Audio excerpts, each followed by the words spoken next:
श्री स्वामी समर्थ. नमस्कार मंडळी. आपण मंदिरात जातो, देवाचे दर्शन घेतो, हात जोडतो, मनोभावे प्रार्थना करतो आणि मग मंदिरातून बाहेर पडतो. पण तुम्ही एक गोष्ट पाहिली आहे का? काही भक्त देवाच्या गाभाऱ्यातून किंवा मंदिराच्या मुख्य देवतेसमोरून मागे सरकत म्हणजेच उलट पावलांनी बाहेर येताना दिसतात. असं का बरं? तर देवाकडे पाठ दाखवू नये म्हणून का? यामागे काही धार्मिक कारण आहे का? ही केवळ एक जुनी परंपरा आहे की त्यामागे काही आध्यात्मिक अर्थही दडलेला आहे? आणि सर्वात महत्त्वाचा प्रश्न, मंदिरातून बाहेर पडताना प्रत्येकाने उलट पावलांनीच बाहेर पडले पाहिजे का?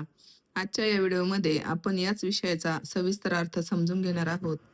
चला तर व्हिडिओला सुरुवात करूया. मंडळी, व्हिडिओ व्हिडिओ हा शेवटपर्यंत नक्की बघा, कारण शेवटी मी तुम्हाला मंदिरातून बाहेर पडताना कोणत्या गोष्टी कराव्यात आणि कोणत्या गोष्टी टाळाव्यात हेही सांगणार आहे.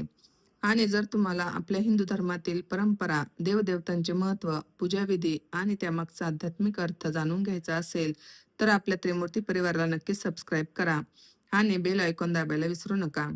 तर मंडळी, मंदिर म्हणजे एक वास्तू नाही. मंदिर म्हणजे केवळ एक वास्तू नाही. मंडळी, सर्वप्रथम आपण मंदिराचा अर्थ समजून घेऊया. आपण मंदिराला फक्त दगड मातीची इमारत समजू नये. आपल्या परंपरेमध्ये मंदिर हे देवाच्या सानिध्याचे स्थान मानले जाते. मंदिरामध्ये प्रवेश करताना आपण आपले चप्पल बूट बाहेर काढतो. याचा एक अर्थ असाही आहे, बाहेरचा संसार, बाहेरची धावपळ आणि बाहेरचे विचार काही काळ बाजूला ठेवून देवाच्या चरणी आपण समर्पित व्हावे. मंदिरात गेल्यावर आपण हात जोडतो, डोळे मिटतो, काही क्षण शांत उभे राहतो, कारण त्या काही क्षणामध्ये आपले मन बाहेरच्या जगापासून आतल्या जगाकडे वळावे. त्यामागचा हा सुंदर भाव आहे. मंदिर म्हणजे एक पवित्र जागा. मंडळी, मंदिरामध्ये खूप निगेटिव्ह ऊर्जा काढून टाकण्याचे सामर्थ्य असते. मंदिरामध्ये खूप सकारात्मक ऊर्जा असते. बघा, ज्या मंदिरामध्ये साक्षात परमेश्वर बसलेला असतो, तिथे निगेटिव्ह ऊर्जा ही येऊ शकत नाही, आणि असली तरी जो काही तो परमेश्वर बसलेला आहे, त्याच्यामध्ये एवढं सामर्थ्य आहे, की तो त्या निगेटिव्ह ऊर्जेला तिथून म्हणजे तिथं ठेवूच शकत नाही. तिथून कधी हाकलून लावेल ते सांगताच येत नाही. त्यामुळे मंदिरामध्ये नेहमी पॉझिटिव्ह ऊर्जाच ऊर्जाच असते. कितीही म्हणजे निगेटिव्ह सोच घेऊन आलेला माणूस असू द्या, पण मंदिरामध्ये आल्यावर तो देवाजवळ समोर नतमस्तक होतच असतो. असं हे मंदिराचं महत्त्व आहे. ते मंदिर कोणतंही असू द्या, आपल्या धर्माचं असू द्या, दुसऱ्या धर्माचा असू द्या, कोणताही असू द्या, देव हा एकच आहे. फक्त देवाचे अवतार हे वेगवेगळे आहेत. तर मंडळी, आता आपण पुढे बघूया, की मग उलट पावलांनी बाहेर पडण्याची परंपरा का बरं आलेली आहे? काही ठिकाणी बघा, आपण म्हणजे बघतो, की काही लोकं देवाचं दर्शन घेतल्याने तसंच उलट्या पावलांनी मागे पडतात. तर मंडळी, काही ठिकाणी अशी श्रद्धा आहे, की देवाचे दर्शन घेतल्यानंतर लगेच देवाकडे पाठ करू नये. म्हणजे पाठ करून निघू नये. तसंच मी पण तसंच करते, कारण म्हणजे माहीत नाही का, ती एक सवयच लागलेली आहे, की देवाचं दर्शन घेतल्यावर देवाकडे पाठ नाही करायची. आपण असंच मागे पावलांनी चालत, चालत जायचं आणि नंतर जेव्हा देवाचा गाभारा असतो, त्यानंतर बाहेर पडल्यावर मग सरळ पुढे चालत जायचं. तर यामागे देवाप्रती एक आदर आणि नम्रता हा भाव असावा, असं मला वाटतं. आता एखाद्या अत्यंत पूजनीय व्यक्तीसमोर उभे असताना अचानक पाठ फिरून निघून जात नाही. त्याचप्रमाणे देवाच्या मूर्तीकडेही आदराने पाहत काही पावले मागे येण्याची परंपरा ही काही ठिकाणी आढळते. पण इथे एक महत्त्वाची गोष्ट लक्षात घ्या. ही पद्धत सर्व मंदिरांमध्ये अनिवार्य धार्मिक नियम आहे असे म्हणणे योग्य नाही. हो, आपल्या हिंदू धर्मामध्येही आहे, पण बाकीच्या ज्या काही जे काही धर्म आहेत त्यात ही परंपरा असेलच असे नाही. तर मंडळी, काही ठिकाणी दर्शन घेतल्यानंतर मागे सरकतात, तर काही ठिकाणी प्रदक्षिणा घालतात, तर काही ठिकाणी नेहमीप्रमाणे वळून बाहेर पडतात. ही प्रत्येकाची म्हणजे हा भाव आणि श्रद्धेचा विषय आहे. देवाकडे पाठ न दाखवण्यामागचा भाव आपण विचार केला, तर यामध्ये एक खूप सुंदर आध्यात्मिक संदेश आहे. आपण देवाकडे जाताना काय म्हणतो? देवा, माझ्या आयुष्यातील अडचणी दूर कर, माझ्या कुटुंबाचे रक्षण कर, मला योग्य मार्ग दाखव, माझ्या मनाला शांतता दे, माझ्या चुका माफ कर. मग दर्शन घेऊन बाहेर पडताना आपल्या मनात देवाबद्दल तो भाव लगेच संपायला नको. देवळातून बाहेर आलो म्हणजे देव संपला असे नाही. देवाचे दर्शन मंदिरात झाले, पण देवाचे स्मरण मंदिराबाहेरही राहायला हवे.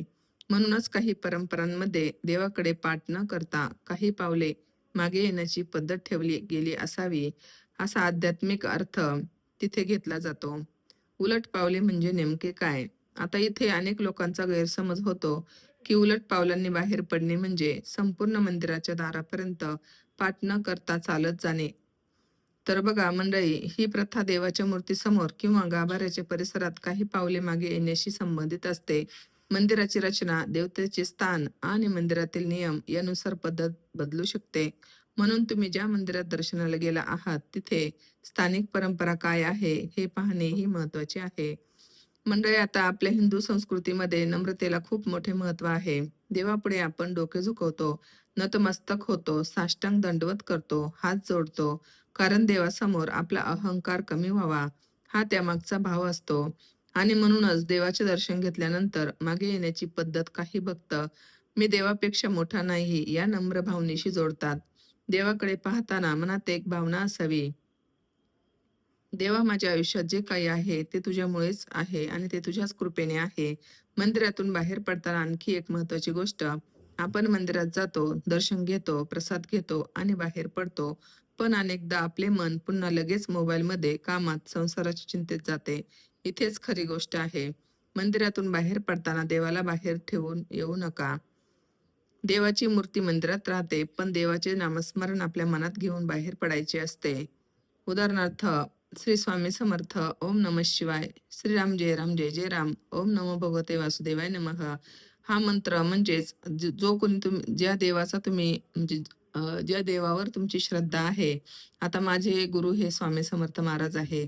त्यामुळे मी मंदिरातून बाहेर पडले तरी श्री स्वामी समर्थ या मंत्राचा जप करीतच बाहेर पडावे, अशी यामागची समजूत आहे. आणि त्यामुळेच आपल्या मनातील भक्ती ही टिकून राहते. आता दर्शन घेतल्यानंतर काय करावे? तर बघा, मंदिरातून बाहेर पडताना काही साध्या गोष्टी आपण पाहूयात. देवाला नमस्कार करा. दर्शन झाल्यानंतर पुन्हा एकदा हात जोडून मनात म्हणा, "देवा, माझ्याकडून झालेल्या चुका क्षमा कर आणि मला सद्बुद्धी दे." ही प्रार्थना खूप मोठी आहे, कारण आपण देवाकडे केवळ पैसा, सुख किंवा इच्छा मागण्याऐवजी सद्बुद्धी मागितली पाहिजे. काही क्षण शांत उभे राहा. दर्शन घेतल्यानंतर लगेच धावत बाहेर पडण्यापेक्षा काही क्षण शांत राहा. मन स्थिर करा. आपण देवासमोर का आलो होतो हे स्वतःला आठवा. प्रसाद श्रद्धेने घ्या. प्रसाद छोटा असो किंवा मोठा, तो देवांची कृपा म्हणून स्वीकारावा. प्रसादाचा अपमान करू नये. मंदिराच्या परंपरेनुसार प्रदक्षिणा करा. ज्या मंदिरात प्रदक्षिणेची पद्धत आहे, तिथे मंदिराच्या नियमानुसार प्रदक्षिणा करावी. पण प्रत्येक देवतेसाठी एकच नियम आहे असे समजू नये. उलट पावलांनी बाहेर पडले नाही तर काही दोष लागतो का? हा प्रश्न अनेक भक्त विचारतात आणि याचे उत्तर अत्यंत महत्त्वाचे आहे. फक्त आपण उलट पावलांनी बाहेर पडलो नाही म्हणून देव आपल्यावर रागवतो किंवा अनिष्ट काही घडते असे मानण्याचे काही कारण नाही. ती प्रत्येकाची श्रद्धा आहे, भाव आहे, भक्ती आहे. देवाला आपल्या मनातील श्रद्धा महत्त्वाची आहे. एखाद्या वृद्ध व्यक्तीला चालताना त्रास होत असेल, एखाद्या व्यक्तीला चक्कर येत असेल, लहान मूल असेल किंवा मंदिरात गर्दी असेल किंवा जागा रुंद असेल, तर उलट चालण्याचा आग्रह करणे योग्य नाही. आपल्या बरोबर जी काही मंडळी आहेत, त्यांची सुरक्षितता महत्त्वाची आहे. देवाला भक्तांची अडचण समजते. मग आता परंपरा पाळायची कशी? बघा मंडळी, परंपरा म्हणजे भीती नाही. परंपरा म्हणजे भावना, संस्कार आणि श्रद्धा. जर मंदिरात अशी पद्धत असेल आणि तुम्हाला ती सहजपणे पाळता येत असेल, तर नक्की पाळा. पण एखाद्या व्यक्तीला ती शक्य नसेल तर त्याला दोष देऊ नका. कारण देवाच्या दृष्टीने भक्ती ही मनाची गोष्ट आहे आणि देवाला फक्त तुमची भक्ती, तुमचा भाव हा महत्त्वाचा असतो. त्यामुळे बऱ्याच ठिकाणी ही पद्धत आहे, की मंदिरातून बाहेर पडताना आपण उलट पावलांनीच बाहेर पडावं. कारण अनेक भक्तांची अशी श्रद्धा असते, की आपण लगेच देवाकडे पाठ करू नये. यामागचा हा अर्थ आहे. तर मंडळी, हा व्हिडिओ तुम्हाला कसा वाटला? नक्कीच कळवा. लाईक करा, शेअर करा आणि चॅनलवर नवीन असाल तर चॅनल सबस्क्राईब करा. चला तर भेटूया पुढच्या अशाच एका नवीन विषयासह. तोपर्यंत सर्वांना श्री स्वामी समर्थ. अवधूत चिंतन. श्री गुरुदेव दत्त.